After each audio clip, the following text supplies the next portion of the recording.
네, 오늘의 정치권 주요 이슈 분석해 보겠습니다. 배종호 세한대 교수 그리고 박정하 전 청와대 대변인 나와 계십니다. 어서 오십시오. 안녕하십니까? 네, 안녕하세요. 네. 자, 먼저 또 이 민주당 대선 후보 경선 시기 이야기부터 좀 해야 될 것 같은데 어제는 결정이 좀 되는가 싶었더니 또 미뤄졌습니다. 글쎄, 먼저 어제도 결정을 못하고 이렇게 계속 미루고 있는 그 원인은 어떻게 저희가 봐야 되겠습니까? 네, 역시 뭐 아시겠지만은 그 대선 주자들 입장에서는 사활이 걸린 문제이기 때문에요. 쉽게 양보할 수가 없고 계속해서 삿바 싸움을 할 수밖에 없고요. 그리고 이제 대선 주자들 뭐 구령 가운데서도 뭐 6명 대 3명이 찬반으로 나눠져 있는 그런 상황 아니겠습니까? 네. 그런 상황이기 때문에 이 문제가 계속해서 씨름이 될 수밖에 없는 그런 상황이고요. 그리고 의총에서도 결론을 내기 위한 것이 아니고 의견을 수렴하기 위한 하나의 과정이었다 이렇게 보여지고요. 그리고 이제 25일 날 최고위원회를 연다고 해서 거기서도 제가 볼 때는 결론을 내리기 좀 어려워요. 아시겠지만은 민주당 최고위원 가운데서도 찬반이 거의 5대5로 나눠져 있는 그런 상황이거든요. 이런 상황에서 송영길 대표가 일방적으로 결론을 내릴 수 없다고 보여지고요. 또 만약에 송영길 대표가 일방적으로 결론을 내릴 경우에는 지금 이제 경선 연기를 주장하는 사람들 입장에서는 당무위원회를 최적 3분의 1 이상의 찬성하면 열 수가 있거든요. 따라서 우리가 당무위원회 소집을 하겠다. 그리고 전당원 투표까지 하겠다라는 이제 그런 상황에서 이 문제가 모두가 네. 어떤 합의점을 도출해내지 못한다면은 민주당의 대선 가도에서 1차적으로 직면한 굉장히 난제가 되지 않을까 이렇게 좀 우려가 되는 상황입니다. 그 앞선 부동산 의혹에 대해서는 송영길 대표가 탈당이라는 그 강수를 어떻게 보면 좀 이제 밀어붙였다라고도 볼 수 있는데 이번에는 지금 그렇지 못하고 있는 상황입니다. 말씀 주신 것처럼 송영길 대표가 처음에 이제 대표가 되고 난 다음에 장관 인사청문회 고비가 한 번 있었고요. 그다음에 부동산 건이 있었고 조국 사과 관련해서 여러 건이 있었는데 그래도 무난히 한 번씩 고비를 넘어왔어요. 근데 이번에는 배 교수님 말씀 주신 것처럼 사실은 당내 주자들의 사활이 걸린 문제라 송영길 대표도 쉽게 자기 뜻대로 이끌어가지 못하는 상황인 것 같고요. 제가 보더라도 25일 날 최고위가 또 열린다고는 합니다만은 거기서도 결론이 못 날 것 같고 이건 상당 기간 사실은 이 당내 갈등, 임계치 선까지 계속 올라갈 듯 싶은 상황입니다. 그리고 결과적으로는 최종적으로 후보 간 합의가 되지 않는 한 이 논란은 좀 당분간 지속되지 않을까라고 조심스럽게 예상을 좀 해보겠습니다. 25일에도 결론이 나기 쉽지 저는 않을 그렇게 것이다. 보고 있어요. 그러니까 지금 지난 주말에도 사실은 주말간에 비공개 긴급 심야 최고위원 열렸었죠. 그다음에 어제 의총에서 결론 내자고 했는데 또 못 냈어요. 그리고 최근에는 전 당무위 소집 얘기 나오고 전당원 투표 얘기 나오고 하는데 사실은 원래대로 하면은 어제까지 예비후보 등록이 마감이 됐었어야 되는 겁니다. 그러니까 아직 진행이 되지 않고 있는 상황이기 때문에 저는 25일도 쉽게 결론을 못 내리고 이거는 당내 갈등이 굉장히 고조되는 상황까지 가지 않을까라고 조심스럽게 예상합니다. 이에 대해서 여론조사 결과도 나왔더라고요. 지금 보시면은 절반이 넘는 55.8%가 원하는 해야 된다라고 답을 했고 연기에 찬성하는 사람은 24% 정도였고요. 그다음에 민주당 지지층의 의견을 봤을 때는 51.2%가 연기에 반대한다, 원하는 해야 된다라고 답을 했습니다. 여론조사 결과는 어떻게 분석을 하십니까? 여론조사 결과하고 이렇게 당내 분위기가 좀 차이가 있는 이유는 아무래도 이제 당내 의원들 입장에서는 유불리 문제가 다 직결되어 있는 그런 상황 아니겠습니까? 그러다 보니까 현실적으로 셈법을 가산해서 판단할 수밖에 없는 그런 상황이고요. 그리고 이제 뭐 국민의힘 지지층이라든지 일반 여론조사하면 이제 이분들 같은 경우는 그런 유불리의 문제와 상관없이 그냥 본인들이 판단하기 때문에 원칙론으로 그냥 당초에 180일 전에 하도했으면 해라라는 이제 그런 여론이 우세한 것 같고요. 원래가 이제 원칙론과 현실론이 부딪히면은 원칙론이 더 우세한 그런 상황이에요.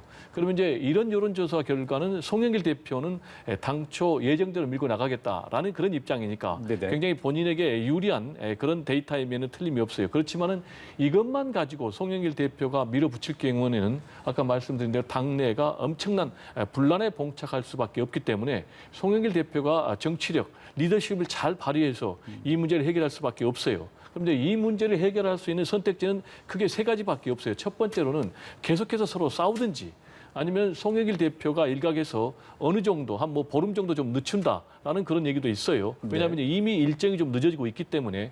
그리고 세 번째로는 주자들이 다 대타협을 해서 합의를 해서 경선 일정을 조정하는 이 세 가지 방법이 있는데 역시 이제 가장 좋은 것은 주자들이 다 합의를 해서 어떤 절충점을 만들어서 대화합 분위기에서 대축제 분위기로 경선을 끌어가는 것이 좋다. 그리고 그 결과에 승복해서 힘을 하나로 결집해서 대선 승리를 위해서 매진하는 것이 맞다. 이렇게 생각이 되고요. 네. 특히 이제 아시겠지만 지금 4월 7일 재보선에 참패했지 않습니까? 그리고 이준석 돌풍이 불고 있지 않습니까? 따라서 국민들 입장에서는 민주당에 대해서 강력한 혁신과 쇄신, 변화를 요구하고 있는 그런 상황이거든요. 따라서 이 문제를 속히 매듭짓고 변화와 혁신의 경쟁에 좀 매진하는 그런 것이 맞지 않나라는 생각이 좀 듭니다. 네네. 네, 여론조사 결과는 송영길 대표에겐 좀 유리한 데이터다라고 좀 분석을 해주셨는데 지금 연기를 계속해서 좀 결정을 못하다 보니까 연기를 주장하는 측에서는 뭐 당무위나 전당원 투표를 열어서 논의를 해야 된다 이런 주장도 나오고 있거든요. 지도부에서 과연 좀 받아들일 것인지 부분도 궁금하네요. 그게 이제 앞서 말씀드린 거랑 비슷한 건데 사실은 지금 그 대선일 180일 전에 후보를 뽑는 이 당원이 작년에 특별당원으로 만들어졌다는 거예요. 그걸 이제 와서 지난 재보궐선거 때 또 후보를 내지 않겠다는 당원도 바꾼 바가 있기 때문에 뭐 보시는 것처럼 일반 여론조사 결과나 당원을 지지층을 대상으로 한 여론조사 결과나 격차의 차이는 조금 줄어듭니다만 크게 차이가 있는 건 아니거든요.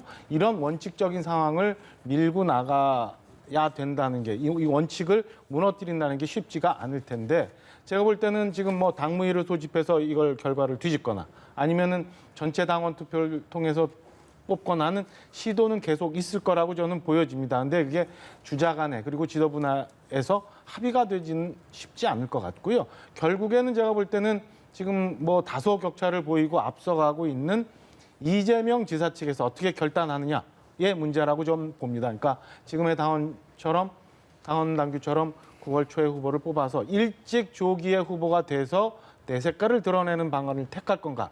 아니면 여기서 흔쾌히 통큰 리더십을 보여주면서 결과에 대해서는 자신 크게 변화가 없을 거라고 예상을 하고 통큰 리더십을 보여주면서 다른 제 후보들이 요구하는 것처럼 경선 연기를 할 건가? 이게 두 가지 저는 이재명 지사 측의 결단의 문제고 지도부도 워낙 첨예하게 대입하고 있고 네. 그리고 쉽게 전당원 투표에 들어가서 그거를 인위적으로 바꾸기에는 명분상 어렵기 때문에 저는 아까 말씀드린 것처럼 당분간 이 갈등이 계속되면서 결국에는 어느 시점에 가서 후보 간의 합의를 통해서 결론이 나지 않을까라고 생각을 합니다. 네. 자, 이런 가운데 추미애 전 법무부 장관 대선 출마를 선언을 했습니다.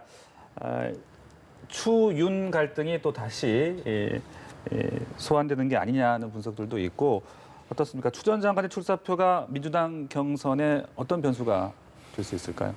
일단 민주당 경선이 좀 밋밋하거든요. 그런데 이런 밋밋한 민주당 경선에 상당히 좀 역동성을 부여할 것으로 보입니다. 왜냐하면은 추미애 전 법무장관 하면은 추다르크라고 그래야죠. 굉장히 파이팅이 강하지 않습니까? 특히 이제 본인 같은 경우는 윤석열 대항마를 자처하고 있지 않습니까? 그렇습니다. 그래서 공 잡는 게 매다라면서 윤석열 저격수로 본인이 활동할 것을 미리 예고를 하고 있는 이런 상황인데 이런 부분은 이제 본인의 경선 전략하고도 좀 밀접한 관련이 있는 거죠. 왜냐하면 이제 본인 입장에서는 윤석열 전 총장과 대립각을 세우면 세울수록 친문 강성 지지자들의 지지를 받을 것이다. 그러면 그 지지를 동력으로 해서 경선 구도에서 상당히 유리한 입지를 차지하겠다라는 이제 그런 계산을 갖고 있는데 문제는 전체적으로 민주당 대선 후보 경선에 큰 영향을 미칠 것이냐라는 부분과 관련해서는 저는 좀 회의적으로 보는 게요. 지금 이제 민주당의 대선 후보 경선 구도가 이재명 1강 그리고 이낙연 1중 나머지 다약 이렇게 구도로 돼 있거든요. 이런 상황에서 추미애 전 법무장관이 뛰어들 경우에는 제가 볼 때는 중위권 다툼이 좀 치열해질 것 같아요. 구체적으로는 빅3가 누가 될 것이냐. 그러면 이제 박용진, 정세균 그리고 추미애 이 세 사람이 이제 3위 싸움을 할 텐데 그렇게 될 경우에는 결국은 추미애 전 법무장관 같은 경우는 친문 강성 지지세를 상당히 끌어갈 거거든요. 네. 그렇게 되면은 이낙연 지지가 좀 빠질 것이고 그리고 정세균 지지가 좀 빠질 것이고 이렇게 되면은 결국은 역설적으로 이재명 1위 지지의 입지가 굉장히 강화되는 그래서 무난하게 이재명 지사가 1등으로 끝나는 그런 민주당 대선 후보 경선이 되지 않을까라는 부분 하나 얘기를 하고 싶고요. 그리고 이제 야권의 대선 후보 경선과 관련해서는 아시겠지만 지금 윤석열 전 총장이 굉장히 코너에 몰려 있거든요. 그런데 이런 상황에서 추미애 전 법무장관이 나와서 윤석열 때리기에 앞장서준다면은 네. 오히려 윤석열 전 총장 입장에서는 땡큐 라면서 고맙다. 라는 그런 분위기를 보이지 않을까 이렇게 생각이 됩니다.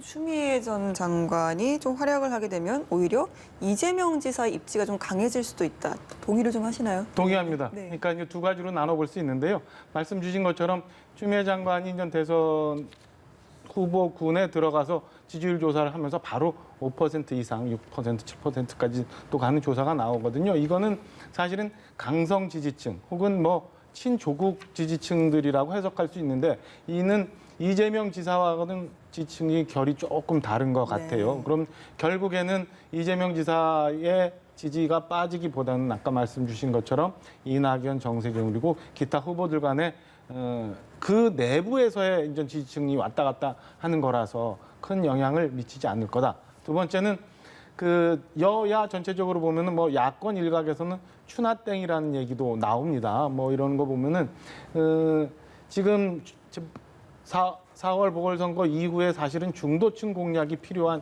시점에 강성 지지층의 결집, 그다음에 과거에 작년에 있었던 추윤 갈등을 다시 회상시키는 일들이 계속되면 과연 민주당 전체적으로 대선 구도, 그다음에 지도부 좀 곤혹스러운 상황으로 가지 않을까 싶고 이런 면에서 뭐 대권 주자 중에 하나인 이광재 의원 같은 경우는 여러 사람이 우려하고 있다라고 얘기하고 유인태 전 장관 같은 경우도 이게 오히려 아킬레스건으로 작용할 수 있다라고 평가를 하는 걸로 보여집니다. 예, 윤석열 전 총장 이야기를 좀 해보면요. 엑스파일 관련해서 좀 대응을 하지 않다가 반격을 좀 시작했습니다. 출처 불명의 괴문서다, 또 여권을 겨냥해서 불법 사찰이다, 정치 공작이다라는 주장을 좀 펼치고 있는데 하루 만에 태세를 좀 전환을 했습니다만 뭐 본인은 본인의 시간표대로 간다고 하지만 오히려 이번 사안으로 윤석열 전 총장의 국민의힘 입당이 좀 빨라질 수도 있다 이런 해석도 나오더라고요. 어떻게 보시나요?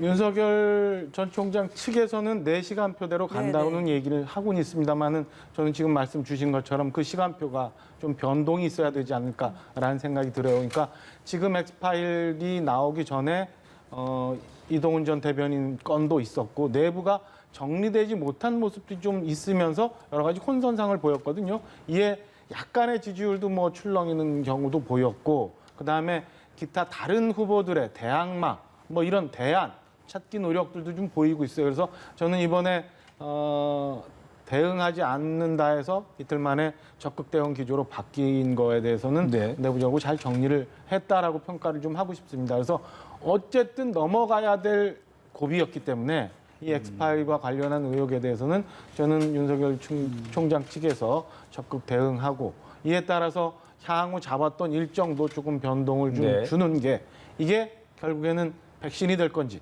아니면 허우적거리게 되는 늪이 될 건지를 오히려 엑스파일의 내용보다는 그 윤석열 총장 측의 대응에 따라서 이게 변할 거다라고 좀 판단을 합니다. 적극 대응하는 모습을 봤을 때도 그 입당의 시간표가 좀 더 빨라지지 않을까 이렇게 예상을 하셨는데요. 교수님 생각은 어떠십니까? 시간표는 뭐 빨라질지 안 빨라질지 알 수가 없죠. 일반적으로 보면은 뭔가 지금 위기에 봉착해 있고 또 보호막이 필요하니까 국민의힘에 들어가는 것이 낫지 않느냐라는 그런 전망이 상당히 합리적인데 본인 입장에서는 그 부분에 대해서 지금 명쾌하게 정리를 못하고 있는 그런 상황이에요. 그럼 이제 왜 그런 행보를 계속하고 있을까? 뭔가 나름대로 좀 곡절이 있을 텐데 본인 입장에서는 국민의힘에 들어갈 경우에는 그 안에 들어가서 잠식될 가능성이 굉장히 높다. 따라서 외부에서 최대한 몸집을 좀 키우고 그래서 결국은 국민의힘 세력을 흡수하겠다라는 그런 기본 전략을 흔들지는 않고 있는 것 같아요. 따라서 국민의힘에 조기에 입당할지는 굉장히 이제 불분명하고요.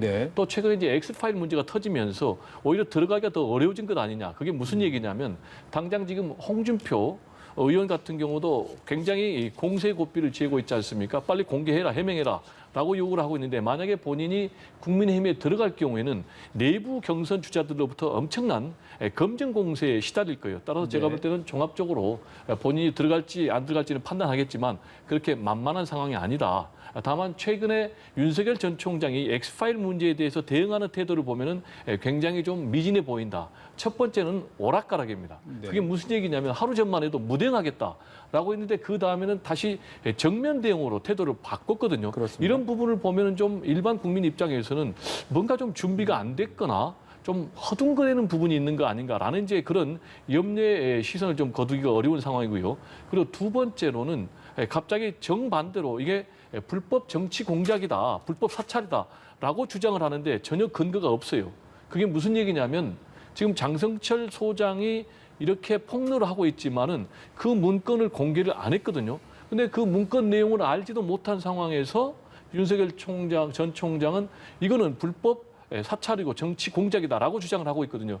그러면은 근거 없는 일방적인 주장에 불과하고 결국 지금 장성철 소장 같은 경우는 굉장히 이건 나쁜 태도예요. 제가 볼 때는 정치 공작에 가까운데 그러면 이 잘못된 장성철 소장의 행동과 똑같은 그런 지금 행동을 하고 있는 것이 과연 유력 대권 주자로서의 바람직한 태도인가라는 그런 이제 좀 의심이 들고요.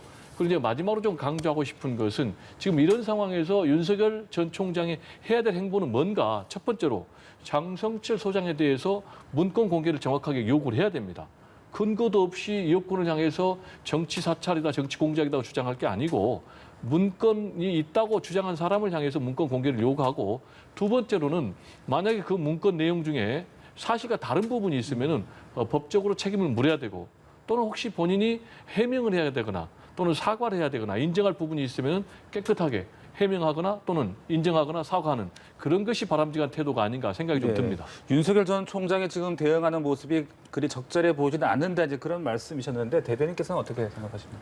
일단은 지금의 혼선 내지는 어려움은 스스로 내부적으로 만들었다고 보고 있습니다. 저는 그러니까 엑스파일에 대해서도 뭐 바로 태도를 바꿔서 지금 적극 대응하고는 있습니다만 애초부터 저는 적극 대응했어야 된다고 생각을 하고 네. 그다음에 국민의힘과의 관계에 있어서도 진작 정리가 됐었어야 되는 문제라고 생각을 해요. 그래서 빨리 지금 정비를 해서 저는 이런 향후 정치 행보 내지는 이 여러 가지 검증 의혹에 대해서 적극 대응하는 것이 이 고비를 넘어갈 수 있는 중요한 상황이다라고 보고요. 더더욱 고민을 해야 되는 거는 한 2달 전까지인가요? 2달 전까지만 해도 윤석열 개인에 대한 지지가 국민의힘 당 지지율보다 높았어요. 근데 지금은 그게 이제 여러 조사 결과에 따라 좀 다르긴 합니다만은 국민의힘 당 지지율이 지금 개인의 지지율을 앞서고 있는 상황이거든요. 그러면 좀 본인이 지금까지 같은 안개 행보를 보이는 것보다는 좀 분명하게 정치적 노선에 대해서 정리를 하고 입당이냐 아니냐를 정하면서 이 지금 나오는 검증 의혹에 대해서도 적극적으로 대응을 해서 이 고비를 넘어가는 게 저는 어쨌든 한 번은 겪어야 될 일이기 때문에 중요한 상황이다. 적극 대응해야 되는 게 옳다라고 생각을 합니다. 예, 윤석열 전 총장 엑스파일, 정치권에서는 이 엑스파일의 출처를 놓고 내탁 공방을 이어가고 있는데요. 먼저 이야기 듣고 대담 이어가겠습니다. 아니 엑스파일 없어요. 이게 검증 자료를 쌓고 있다 이런 말씀을 드린 거고요. 검증 자료? 저는 그런 건 없고 제가 나름대로 쭉 정리를 해보고 있습니다. 아마 자체 내부에서 그동안 검찰총장 인사 검증 과정에서 야당 내부에서 여러 가지 자료를 정리했을 걸로 추측이 됩니다. 이 파일이 여러 군데서 나타났으니까 저는 이제 송영길 대표께서 이것을 전부 제작해서 유통시킨 그 원조라고 생각하는데 어쨌든 그때는 아무도 주목하지 않았거든요. 왜냐하면 워낙 자주 그러니까. 뭐 과거 이제 그 김대엽 공작부터 시작해서 이제 뭐 또 선거가 시작됐구나 이 정도였는데 말하자면 적진에서 적이 만든 수류탄을 밀반입해 와가지고 아군 진짜 터뜨려 버린 거죠. 네, 윤석열 전 총장 엑스파일은 사실 이번에 갑자기 나온 이야기는 아닙니다. 장성철 소장 이전에도 뭐 송영길 대표도 한 달 전에 이미 언급을 했었고 여러 차례 좀 여러 곳에 나온 이야기다 보니까 국민들 입장에서는 이렇게 좀 여야에서 말이 날카롭게 오고 가고 뭔가 실체가 있는지 없는지도 모르는 상황에서 좀 정치권의 구태를 느낄 것 같아요. 어떻게 생각하시나요? 지금 이제 정확하게 얘기하면은 송영길 대표가 엑스파일이라고 언급한 적은 없고요. 윤석열 전 총장에 관해서 파일을 차곡차곡 준비하고 있다라고 얘기를 했거든요. 근데 송영길 대표 같은 경우는 이제 검증 차원에서라고 얘기를 하고 있는데 사실 뭐 공인, 특히 이제 선출직 공인들의 경우는 이 검증의 칼날을 피해갈 수가 없어요. 아시겠지만 TV 토론만 하더라도요, 상대방과 관련해서 엄청나게 검증의 자료들을 준비를 하거든요. 그래서 기초의원만 하더라도 상대가 있기 때문에 이 검증의 공세를 피할 수는 없는 그런 상황인데, 물론 검증과 공작은 우리가 엄격하게 구분을 해야 되겠고, 무차별적인 흑색 선전이라든지 공작 정치를 하는 뭐 후보라든지 개인이라든지 당이 있다면은 그 부분에 대해서 주권자인 국민이 심판해야 될 거는 틀림없다라고 생각을 하고요. 최근에 이제 윤석열 엑스파일과 관련해서 이거는 폭로를 누가 했냐면은 여권이 한 게 아니고 야권 인사가 폭로를 했거든요. 따라서 이 폭로한 사람이 구체적인 근거와 내용과 출처를 공개하는 것이 맞고요. 그런 것도 없는 상황에서 국민의힘에서 이거는 여권에서 만들었다라고 일방적으로 주장하면서 불법 사찰이다. 정치 공작이다라고 얘기하는 것은 맞지 않고요. 제가 이제 개인적으로 제일 좀 납득이 안 가는 부분은 이 자료를 준다고 하는데 왜 이준석 국민의힘 대표는 이걸 받을 필요가 없다고 거절하는 건지, 그리고 윤석열 전 총장을 보호하겠다라면은 당장 이 문건을 받아야 되는 거 아니겠습니까? 그리고 국민의힘에서 주장하는 대로 이게 불법 사찰이다. 그리고 정치 공작의 산물이다. 그러면은 그 문건을 받아가지고 그것과 관련해서 여권에 책임을 묻는 것이 맞는데 네. 지금 국민의힘 대표는 이걸 안 받겠다라고 하니까 앞뒤가 안 맞는 주장을 하니까 이 부분과 관련해서도 국민의힘 당 대표부터 좀 정리된 일관된 논리에 맞는 그런 입장을 정리할 필요가 있다라는 얘기를 좀 강조를 하고 싶습니다. 네, 그 이준석 대표가 당 차원의 대응이 없다라고 지금 이야기를 하고 있는 그런 상황인데 그 부분은 어떻게 글쎄 이제 윤석열 전 총장이 아직 그냥 당원이 아닌 상황이고 내용에 대해서 이준석 대표는 짜증낼 거다 국민들이라고 표현을 했고 뭐 일부 흘러나오는 얘기는 뭐 크게 색다른 게 없다라는 거거든요. 그래서 그래서 그런 측면에서 이준석 대표는 받을 필요가 없다라고 얘기한 거라고 저는 추정을 해요. 근데 문제는 뭐냐면 국민들 입장에서 볼 때는 여야 공이 이런 행태에 대해서 굉장히 짜증스러울 수밖에 없어요. 우리 과거 봤습니다만 뭐 김대엽 씨의 병풍, MB의 BBK, 최근에 오세훈 시장의 생태땅 이런 것들이 근거 없이 막 이루어지면서 정치판을 막 흔들고 있는데 네. 저는 이거는 오늘 시민단체에서 뭐 출처에 대해서 제작에 대해서 고발을 한다고 하니까 저는 조속한 시일 내에 강제 수사라도 해서 이 건이 어디서 생산이 됐고 누구를 통해서 유통이 됐는지 나와야 된다고 생각을 합니다. 또 다른 측면에서는 송영길 대표는 오늘 또 다른 얘기를 좀 하십니다. 그러니까 윤석열 엑스파일이 야권 내부에서 작성됐을 거다. 이거는 이 문건을 처음 얘기한 장성철 소장과는 완전히 결이 다른 얘기를 해요. 장성철 소장은 오히려 기관 내지는 여권 쪽에서 작성했을 거로 추정을 했는데 송영길 대표는 또 다른 얘기를 하면서 야권에서 문서를 작성해서 안에서 문제가 생긴 거다라고 얘기를 하는데 저는 이런 식으로 정치 공방으로 갈 일은 아니고 이 건에 대해서는 윤석열 총장 측에서 개인적으로 적극 해명을 하고 그다음에 검찰이 됐든 경찰이 됐든 강제 수사를 통해서 저는 명명백백하게 이 건이 확인이 돼서 다시는 이런 구태 정치가 우리 땅에 있어서는 안 된다고 생각을 합니다. 네, 상황이 이렇다 보니까 지금 야권 내도 지금 좀 간단치가 않습니다. 국민의힘과 국민의당 합당도 있죠. 또 홍준표 의원 복당도 있죠. 또 지금 최재형 감사원장의 거취. 좀 여러 가지 지금 변수들이 있지 않습니까?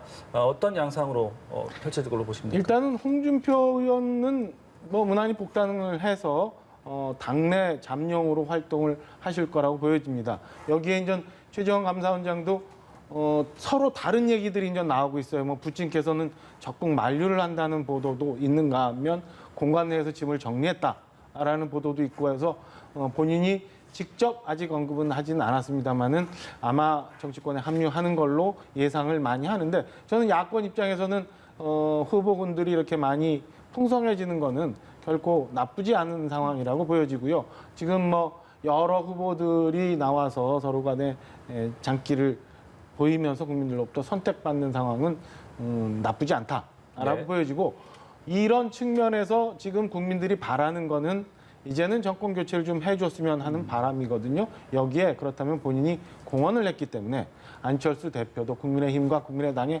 합당 문제에 대해서 그냥 여전히 실무 협상에 맡겨놓거나 네. 아니면 지금까지 나오지 않았던 뭐 당명 개정이나 아니면 지분을 요구하지 않는다고 하면서 또 전국의 당협위원장은 임명하는 이런 것들은 지양을 하고 이제 정말 마음을 비우고 나서 새로이 합당하는 모습을 보여줘서 단일 대우를 형성을 하고 이 안에서 안철수 대표도 필요하다면 본인이 원한다면 대권 후보로 경쟁을 하는 게 옳은 수순 아닌가라고 판단을 하고 싶습니다. 네, 교수님께서도 야권의 지금 대선 구도 변수 좀 짚어주시죠. 지금 여권하고 야권하고 가장 차별화되는 부분이 이 부분인데요. 여권의 대선 경선 구도는 굉장히 안정돼 있는데 좋게 얘기하면 이제 야권, 국민의힘의 경선 구도는 역동적이고 나쁘게 얘기하면 굉장히 불안정한 상황이죠.